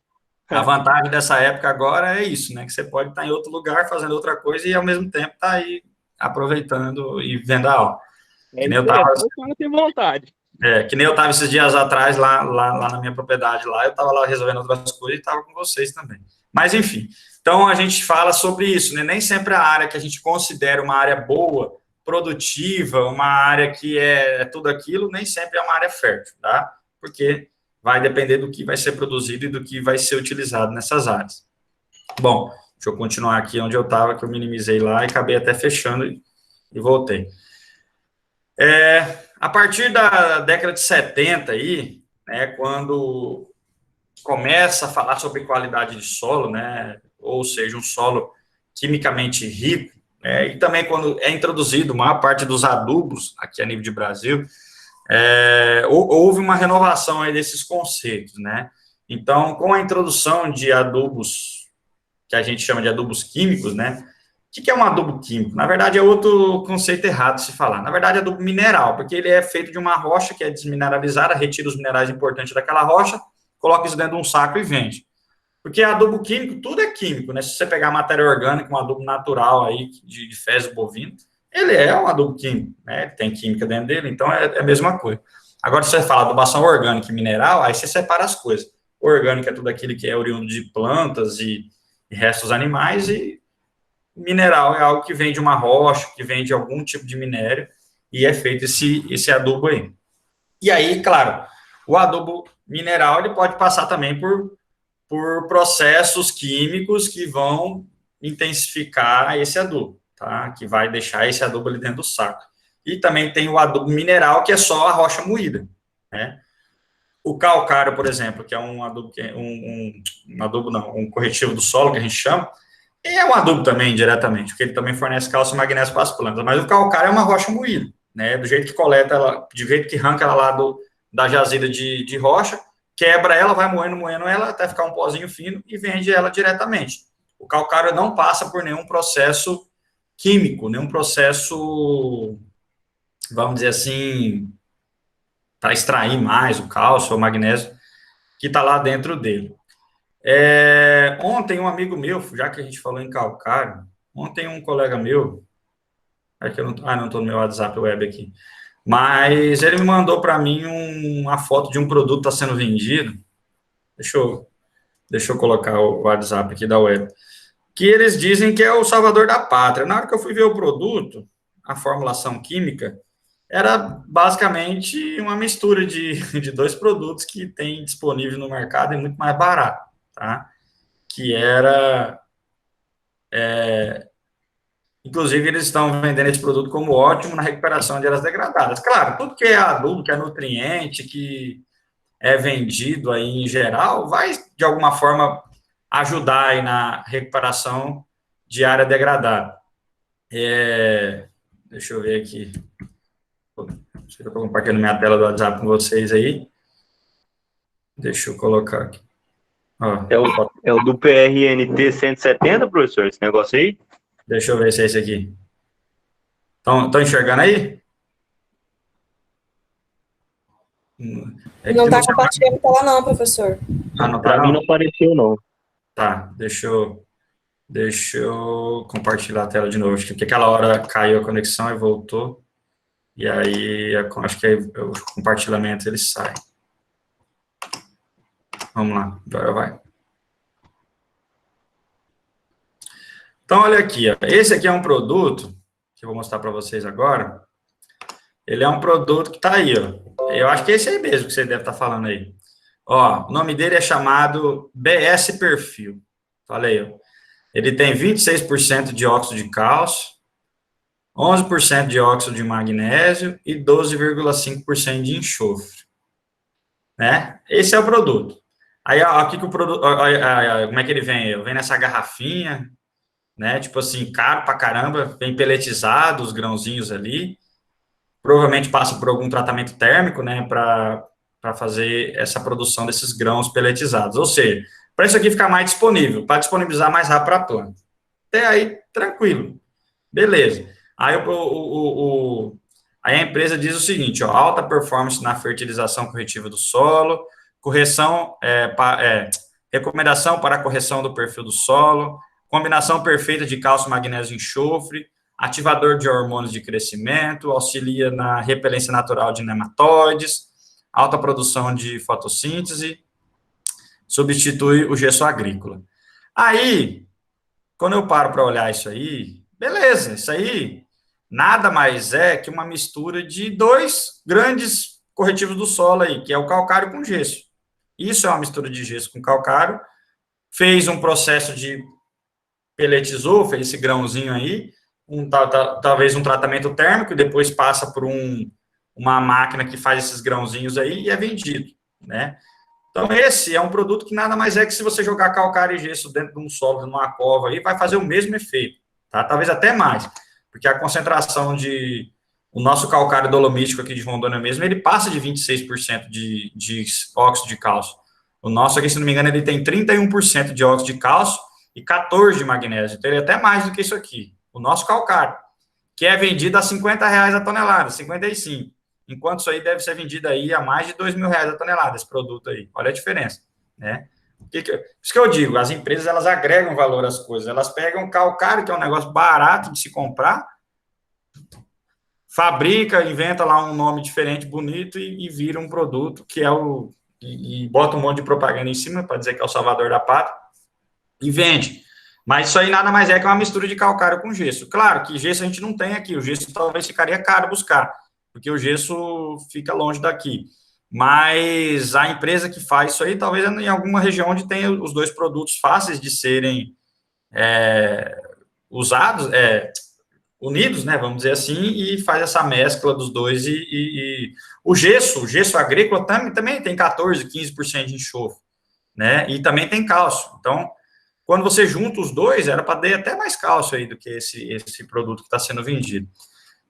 Vai ter um PRNT, pode ser que tenha maior do que 100%? Pode ser, porque ele vai ter uma reatividade talvez de 100% no solo, e aí você tem ali um poder de neutralização rápido também, então é um produto que talvez tenha uma solubilidade muito rápida. Mas quando a gente trabalha com espécies florestais, produtos com alta solubilidade não é interessante, tá? Quando a gente faz recuperação de área degradada. Eu quero um produto que seja lerdo mesmo lá no solo, que demore a ser disponibilizado. Porque uma espécie florestal não é um negócio que eu vou plantar e vou colher daqui 3 meses, que nem uma cultura agrícola qualquer. Arroz, feijão, milho. É uma cultura que eu quero ela para a minha vida toda ali, recuperando a minha área. Então, quando eu introduzo uma espécie florestal para recuperar uma área degradada, o adubo nutriente que eu coloco, ele tem que ser disponibilizado de forma gradativa, tá? Ele não é interessante eu colocar um negócio altamente solúvel. Talvez esse produto aqui, ele seria interessante em culturas agrícolas anuais de ciclo curto, que aí vai liberar logo esse cálcio, esse magnésio, vai liberar logo esse enxofre e vai disponibilizar esses nutrientes. Mas lembrando, se eu faço uma calagem ali, pelo menos ali 1 a 2 meses antes do plantio, vai liberar o cálcio e o magnésio do mesmo jeito. Se eu faço ali a aplicação, por exemplo, de um superfosfato simples, superfosfato simples também tem 12% de enxofre. Então, no final das contas, vai sair muito mais barato uma aplicação, né, desses produtos na cova ou numa cultura agrícola qualquer aí, do que um produto desse aqui que já tem a mistura dos dois e é muito mais caro, tá? Lembrando, calcário aqui em Rondônia é R$55 a tonelada. Você busca e mais uns 50 por frete para chegar aqui em Paraná, se for colocar aí por tonelada, mais ou menos. Então, vai ficar aí na faixa de uns 100, 120 reais a tonelada, posto na propriedade aqui em Paraná para o produtor. Vamos dizer que fique 150 reais a tonelada aqui em Paraná, é o custo médio do calcário para chegar aqui. Claro que quanto mais distante, mais caro fica o frete, mais vai encarecendo. Mas mesmo assim, por mais distante que seja a região aqui próximo, né, a tendência é esse calcário ainda não ser, não ultrapassar aí 300 reais a tonelada quando você busca isso de carreta fechada, uma quantidade maior, mesmo com o frete. Então, ainda vai sair muito mais barato do que um produto desse aí que custa R$2.000 a tonelada, né? E muitas vezes ainda tem o frete que ainda pode encarecer ainda mais. Mas é isso aí. Voltando, falando ainda dos nossos atributos químicos, né? Que eu lembro que tinha dado uma caída na conexão e voltou. Para dar sequência aí, né? Quais são os principais fatores de ordem química que a gente considera aí? Que são extremos, ou que é aquilo que prejudica o crescimento das plantas. pH do solo, tá? O que é pH do solo? pH de qualquer coisa é o potencial hidrogeniônico, ou potencial de hidrogênio, aquilo que quanto de hidrogênio que tem nesse solo. Se tiver muito hidrogênio, vai provocar mais acidez no solo. Solos ácidos, eles vão ter dificuldade para absorver alguns nutrientes. O que é um solo ácido que tem dificuldade para absorver nutrientes? Solos com pH geralmente menor do que 5, já começa a ter problema aí para absorver a maior parte dos macronutrientes e alguns micro, tá? O solo ácido, ele é bom para a absorção dos micronutrientes do solo, tá? Mas os macronutrientes, que é aquele que a planta demanda em alta quantidade, quando o solo é muito ácido, que é algo que é até normal aqui na nossa região, então tem que ser feita aí uma correção do solo via calcário. Por que eu digo calcário? Porque é o produto que é o mais barato. Então, eu já digo logo ele. Tem outros corretivos do solo? Tem, porém, custo mais elevado. E o calcário acaba sendo o mais barato de todos. Índices extremos aí de pH, quando a gente fala índice extremo, é muito ácido ou muito alcalino. A alcalinidade em excesso a gente não vai ter aqui. pH muito acima de 7, 8, 8,5, 9, tá? pH acima de 8 já é problema também para a maioria da absorção de nutrientes pelas culturas. Então, esses pHs acima de 8, você vai encontrar isso em regiões de locais aqui mais distantes daqui da nossa região, né? Nossa região amazônica como um todo tem solos mais ácidos. O Nordeste brasileiro já tem solos alcalinos ou neutros, na faixa de pH 7. Quando o solo é muito alcalino, acima de 7, também há problema na absorção de nutrientes. Então, a faixa de pH ideal para a maioria das culturas é de 6 a 7, para a maioria das culturas. Sendo 6,5 o pH mais ideal que é considerado. Então, trabalhar sempre com faixas de pH, se possível, nessa faixa em torno de 6 a 7. Excesso, limitação ou desequilíbrio de nutrientes orgânicos e inorgânicos. Então, essa questão do excesso é algo que é prejudicial, mas a limitação costuma ser o problema maior, tá? O excesso a gente até que não tem tanto problema em geral. A limitação ou desequilíbrio é o que acaba sendo mais problema aí, e é o que a gente tem que fazer com base numa análise de solo, ver o que está precisando para fazer recomendação de adubação. Isso seria o ideal, tá? Anaerobiose, essa questão de ambientes alagados, tá? Locais onde tem falta de oxigênio. Então, é uma outra limitação de ordem química, porque falta de oxigênio prejudica o crescimento de raiz, que, consequentemente, prejudica a absorção de nutrientes. Claro que para escolher planta para locais que umedecem, que alagam, tem que ser plantas adaptadas a esse ambiente, tá? Plantas que têm estruturas nas suas raízes que dê conta do excesso de umidade. O que é excesso de umidade? Local que alaga, que vira brejo, que aí não tem tanto oxigênio, e mesmo assim a planta consegue absorver os seus nutrientes e continuar o seu ciclo de vida. Então, recuperar nascente, beirada de rio, tem que ser com as espécies que toleram água, que toleram alagamento em alguma parte do ano. Salinidade, então isso aqui é outra coisa que a gente também não tem tanto problema na nossa região, que é algo que também limita muito a absorção de nutrientes, tá? Então, busca-se muitas vezes aí plantas adaptadas a sais, a excesso de sais, em regiões como o Nordeste brasileiro, que tem esse problema com salinidade. A gente não tem esse problema. né? Lá existe uma planta chamada de como é que é? Acriplex, que é uma planta que tem essa tolerância a sais. Outros fatores aí de estresse de ordem química tem a questão dos biocidas. O que são esses chamados biocidas?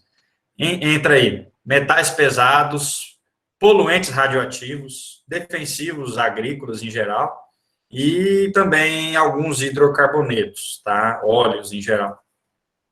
Metais pesados. Onde a gente vai ter problema com metal pesado? Em áreas de mineração, geralmente.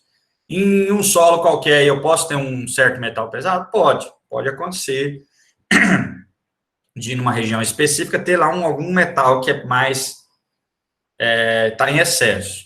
O que é um metal pesado, gente? Metal pesado, ele é um metal que é pesado, que a densidade dele está acima de 5, tá? Só para vocês entenderem melhor. Uma densidade maior do que 5, você olha lá na tabela periódica, tem a densidade dos minerais. Então, se você for olhar lá o chumbo, por exemplo, chumbo, a densidade é 11 ponto alguma coisa, muito pesado, né? O zinco. Então, esses metais em excesso, eles causam algum problema.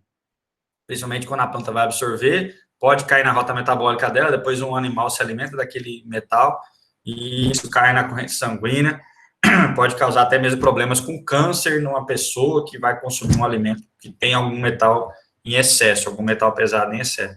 Então, metal pesado é aquele elemento que tem uma densidade maior do que 5, que ele é bioacumulativo, ele vai passando de cadeia por cadeia, e no organismo do animal, ele pode, animal, ser humano, qualquer outro animal, pode causar algum prejuízo nesse sentido, tá?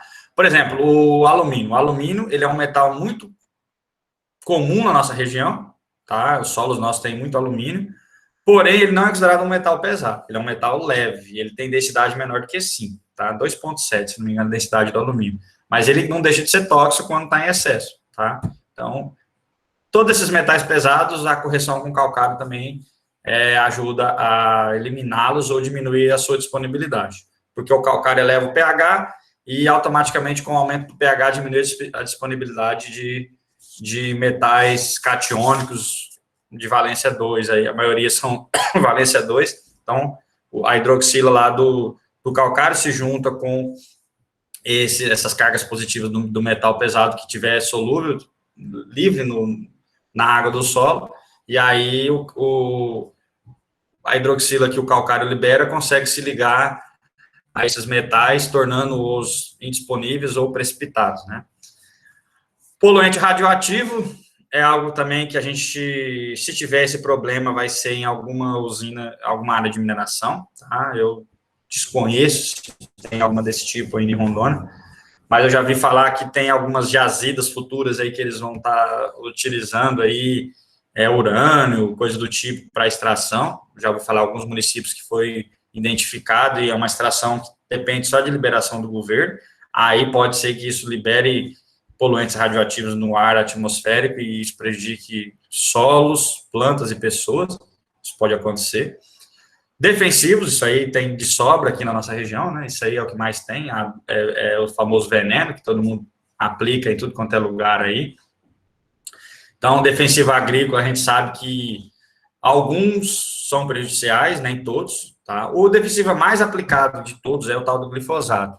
Apesar de ele ser o mais aplicado, ele não é tão prejudicial assim para a planta, para o solo e para as águas, como falam, tá? O glifosato, ele no solo ele já perde seu efeito. Ele tem reação, ele é um sal de glicina, e ele, em contato com as argilas do solo, ele se desfaz rapidamente. E ele também tem uma boa degradabilidade com os micro-organismos do solo, né? Tem outros defensivos, como o 2,4-D, o picloram, essas moléculas que estão presentes nesses herbicidas de pastagem, né, o 2,4-D mais picloram, que é o famoso Tordon, o famoso Manejo, esses produtos aí vendidos aí, Artes, né, as marcas comerciais aí mais vendidas aí. Então, esses produtos, ele tem 2,4-D mais picloram, que é uma molécula aí sim de difícil,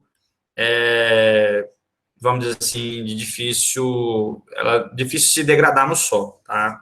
Ela tem uma persistência maior, ela já é uma formulação à base de óleos, então já tem uma certa dificuldade por ser uma molécula mais apolar, então tem mais problemas na degradação dela.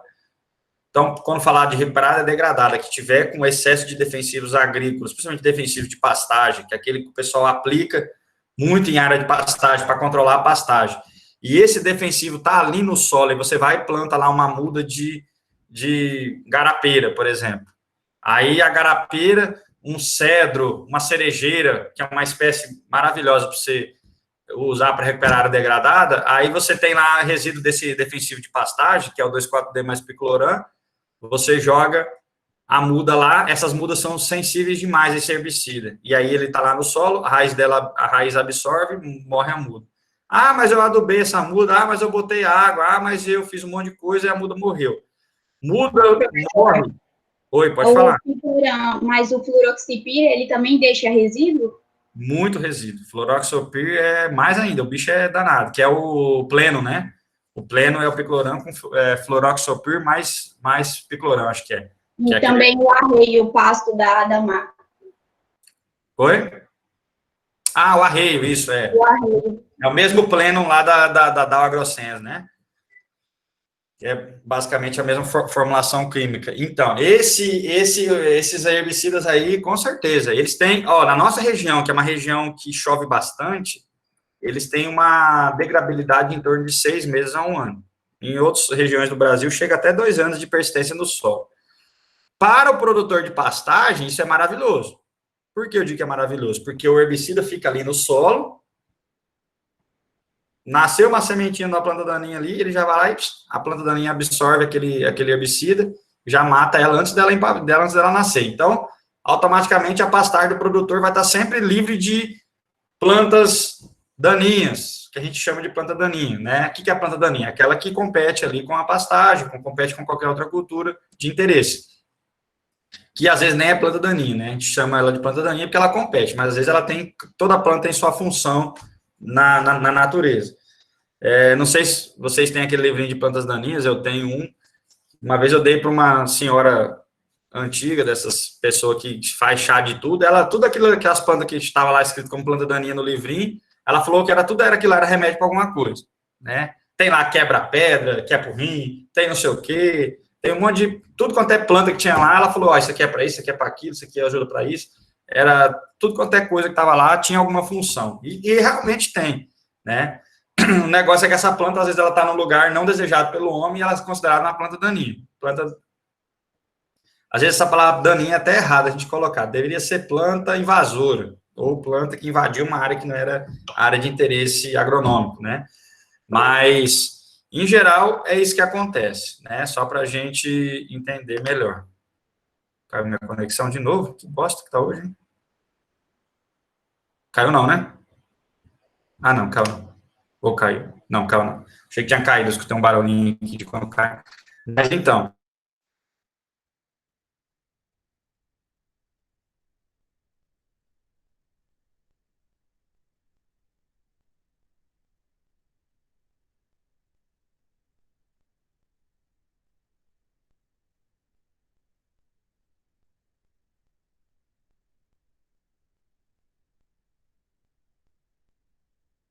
Professor, o áudio está desligado. Beleza, é isso aí. É porque quando cai, volta com o áudio desligado, né? Mas eu não sei, que eu acho que eu tô apertando alguma coisa aqui que eu tava prevendo que ia cair, eu apertei alguma coisa aqui e caiu mesmo. Mas é isso que eu tava falando, né? Pro produtor de pastagem, quanto mais aquele produto que ele aplicou ali ficar no solo, para ele é maravilhoso, porque aí vai ficar controlando planta daninha, vai controlar aquelas que estão ali na área, vai morrer, aquela sementeira começou a nascer, a plantinha começou a sair, absorveu o herbicida e já vai morrer. Então, vamos dizer assim, controla a mãe, as filhinhas estão ali embaixo e o que ia nascer também, né? Está controlando tudo. Então, para o produtor de pastagem, isso é uma maravilha. Mas para quem deseja fazer algo diferente naquela área, né? É uma área degradada, eu quero recuperar. Eu vou plantar aqui uma adubação verde para dar nutriente para o solo, para depois eu plantar as minhas espécies florestais. Ou eu vou já plantar as espécies florestais direto. Tem resíduo de agrotóxico? Aí a coisa complica, tá? Por quê? Geralmente, os agrotóxicos de pastagem são produtos que controlam a folha estreita, ou seja, quer dizer, são produtos que controlam a folha larga, as dicotiledôneas, e não controla o capim, que é uma gramínea ali, uma poácea monocotiledona. Então, a folha estreita fica viva e a folha larga morre. Em resumo, é isso.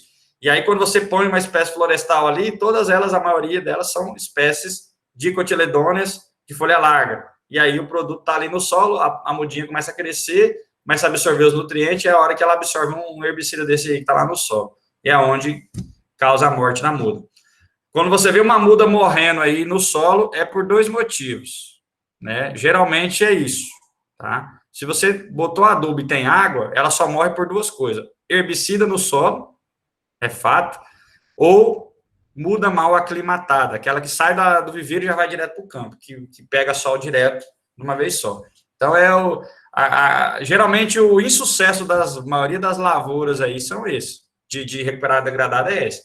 Muda com resíduo de herbicida, mal aclimatada, que tirou ela da estufa e jogou direto para o campo, não deixou ela ir se acostumando com o sol, ou você pode plantar ela e botar um pouquinho de sombra em cima dela, com um galho corta ali umas folhas de coqueiro, dá uma sombreada nela, pelo menos no estágio inicial, logo quando planta. Então, é uma outra estratégia que pode ser feita. Ou aclimata ela no viveiro, para ela já vir resistente ao excesso de radiação, ou coloca sombreamento na hora que você planta ela. Então, pode ser feita essas 2 formas aí. E a falta de água, que aí também, muitas vezes, quando planta isso no mês de março, abril, quando já está diminuindo as chuvas, aí pode ter problema de faltar água, onde muda também. Então, é outra razão aí de faltar nutriente, tá?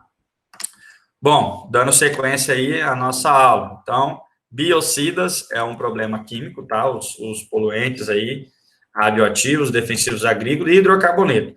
Hidrocarboneto pode acontecer, óleos, graxas, isso vai ser comum aonde? Não é comum, né? A gente sabe que óleo e graxa aí não vai estar em todo canto, vai estar perto de cidade, onde foi jogado, despejado, ou se tombar um caminhão aí na BR cheio de gasolina, cheio de óleo diesel, aí, claro, que aquele solo daquele entorno vai ser prejudicado por esses hidrocarbonetos. E aí tem que se usar estratégias de remediação de solos impactados por hidrocarbonetos. Aí a coisa já é bem mais complicada. Tá? Aí já não é algo comum de você chegar lá, aplicar lá, plantar muda então a coisa já é bem mais complicada. Aí tem que ter um tratamento do solo para daí sim recuperar a área degradada.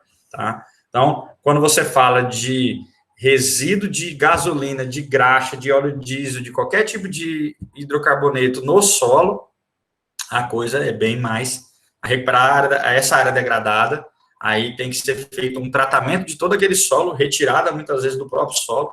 Existe, inclusive, no Brasil, empresas especializadas que ela vai no local, coleta o solo ali mesmo, já faz o tratamento com tratamentos térmicos e químicos no solo, devolve o solo sobre a área, aplica matéria orgânica e nutrientes necessários, né? Então, retira esses óleos do solo, é como se fosse um processo de sucção do óleo que está no solo. Então, retira esse óleo, essa graxa, depois aplica produtos para melhorar a característica química do solo, e aí sim faz o plantio para recuperar a degradada. Então, é um trabalho bem mais complicado quando se fala nessa questão aí. Então, sempre é muito importante se conhecer os atributos químicos do solo para se caracterizar solos degradados. Então, qual é o problema? O problema a gente só sabe quando a gente faz uma análise de solo. Então, o problema é tal nutriente, é tal elemento, é vários elementos.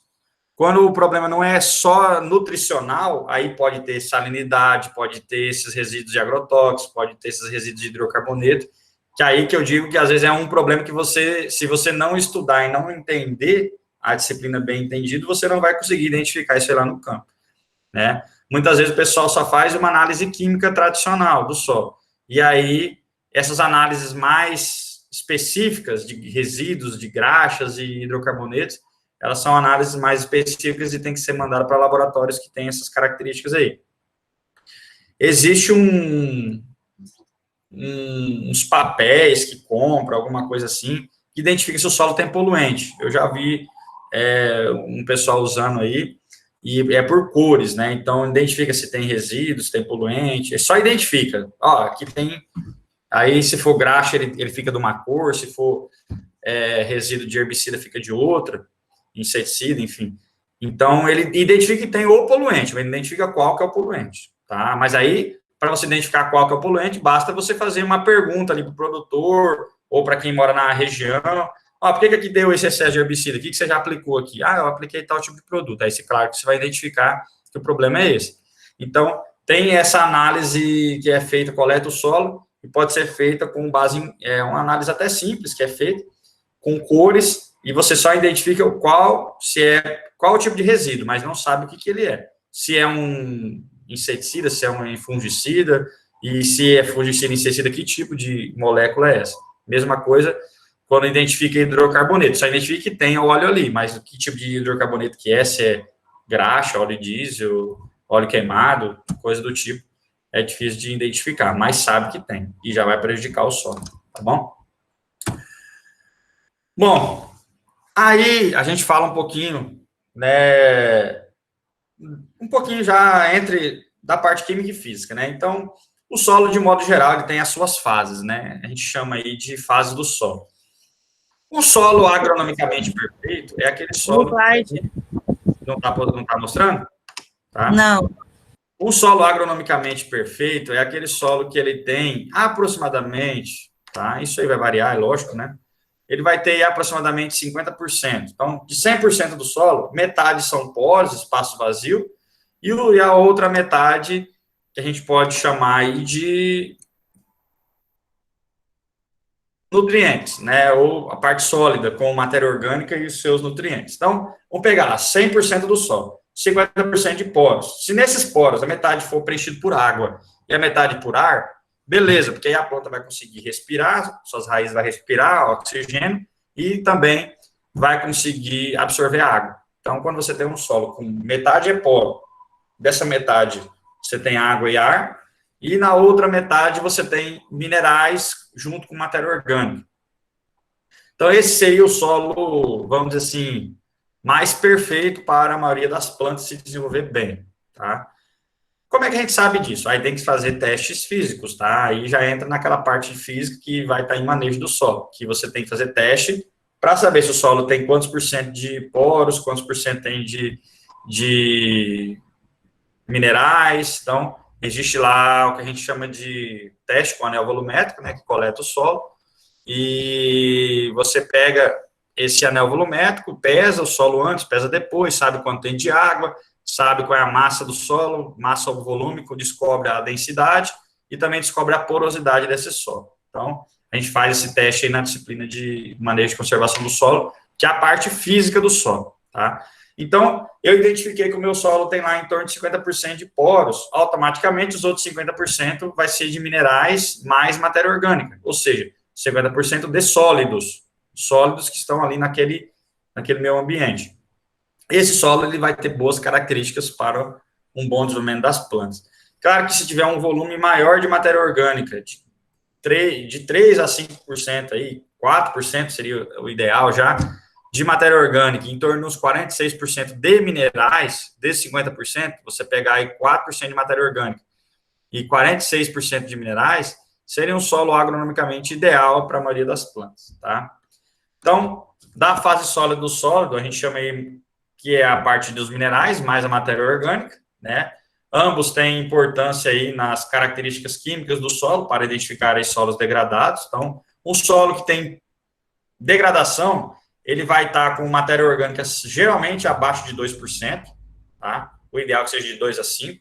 Então, eu pego vários solos, eu pego aqui, às vezes, tem 1% de matéria orgânica, 0,5% de matéria orgânica, a gente faz análise, 1,5%. Então, não é que o solo, às vezes, está degradado, mas ele já está passando por um estágio de degradação, ele pode estar tendendo para uma degradação, tá?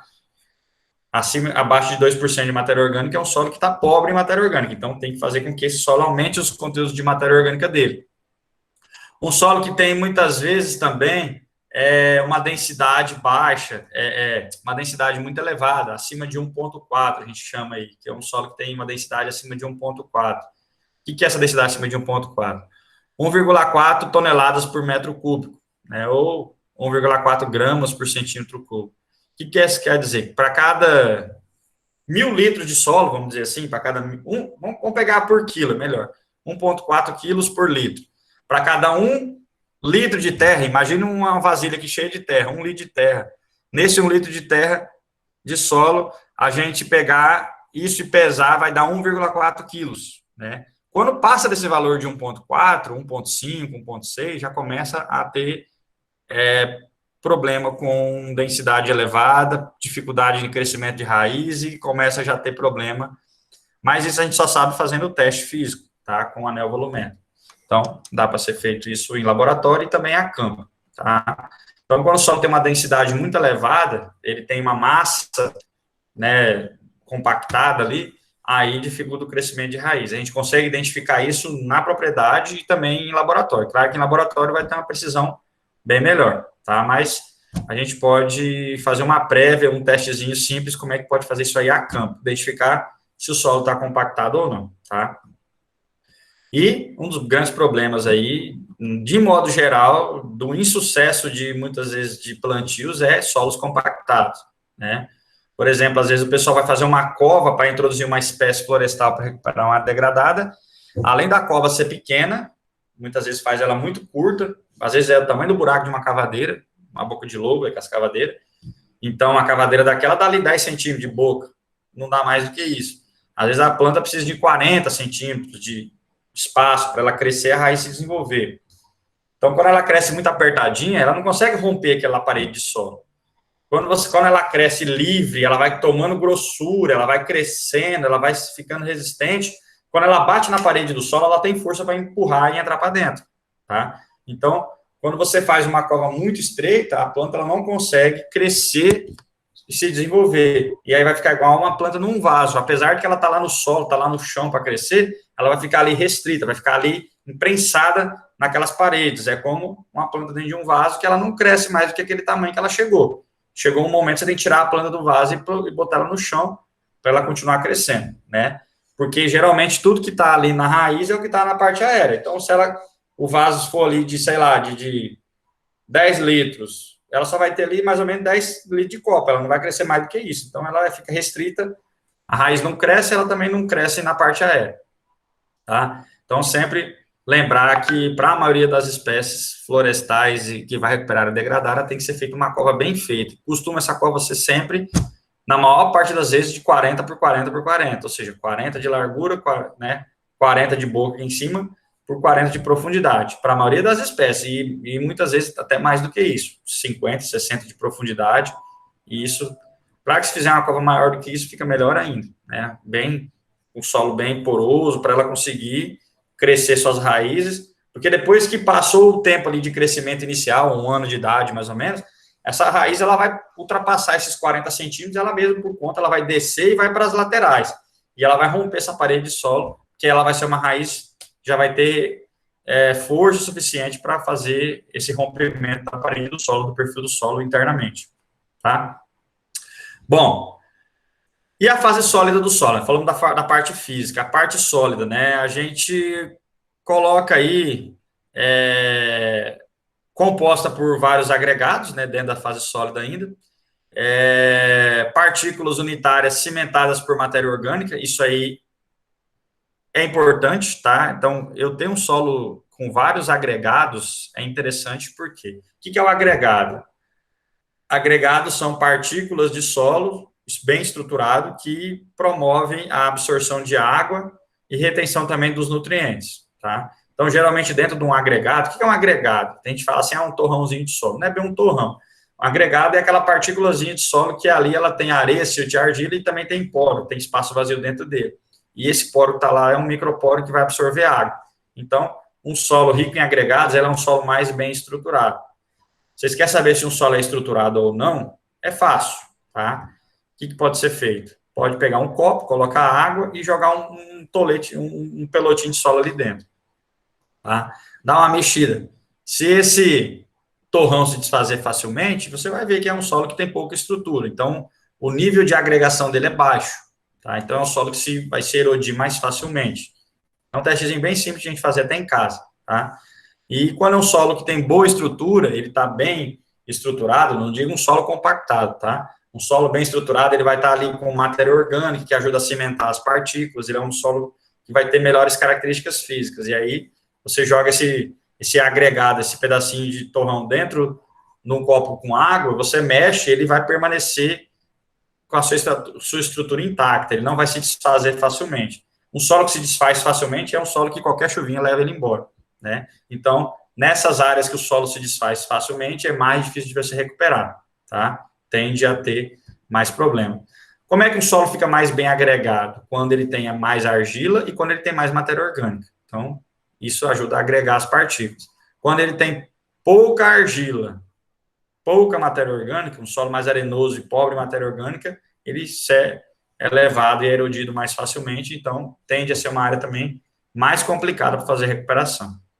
Solos muito compactados também, devido à alta compactação, vai ter pouca matéria orgânica e vai ter dificuldade. Por que eu digo? Quando você compacta demais um solo, a raiz não entra ali dentro facilmente. Então, aquela raizinha que morreria dentro do torrão e promoveria a cimentação da partícula com a matéria orgânica, não vai acontecer. Então, o solo compactado, apesar que parece que é um torrão ali que está fortemente protegido, mas não. Ele está compactado, né? Qualquer aguinha que você jogar ali, ele se desfaz.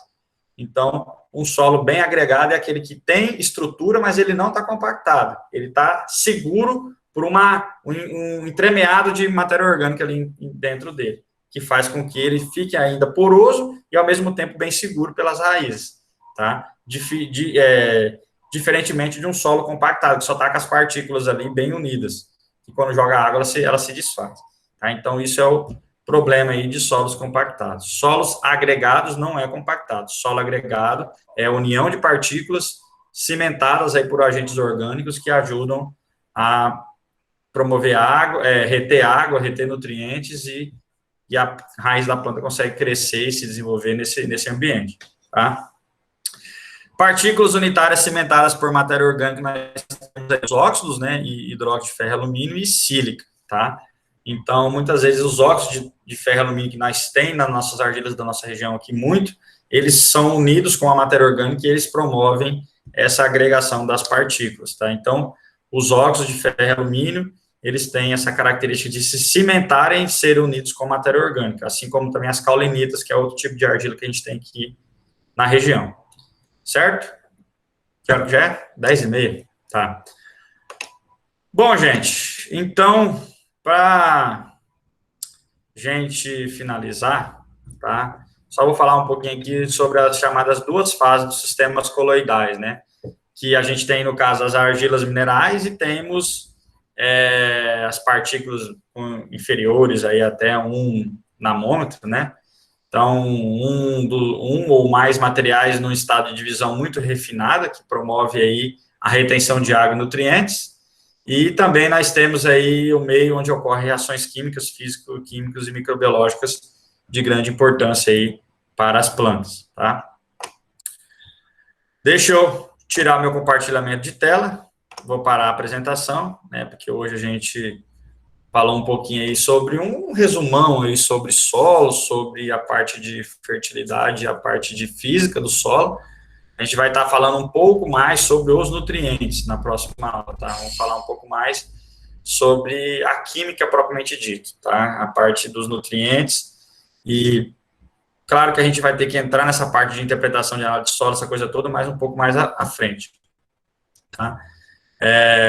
A próxima aula, a gente vai entrar já na parte de recuperação de encostas, tá? Que é recuperação de encostas instáveis e as técnicas de recuperação que são utilizadas para recuperar as encostas. A parte de fertilidade mesmo, química, de adubação, de nutrientes, eu sei que tem muita gente que quer aprender, que quer fazer, que quer entrar logo nessa área. Quem já fez a disciplina talvez tenha mais facilidade. Essa parte vai ficar um pouquinho mais lá para frente, tá? Porque a gente tem que aproveitar que tem gente fazendo a disciplina de fertilidade, então já vai entendendo um pouco mais e sabendo, para daí depois a gente entrar mais nos cálculos de adubação propriamente dito, tá? Que aí envolve essas contas aí. Então, a gente vai falar também próxima aula sobre recuperação de encostas e as técnicas que são utilizadas para diminuir problemas aí de áreas de alta inclinação, né?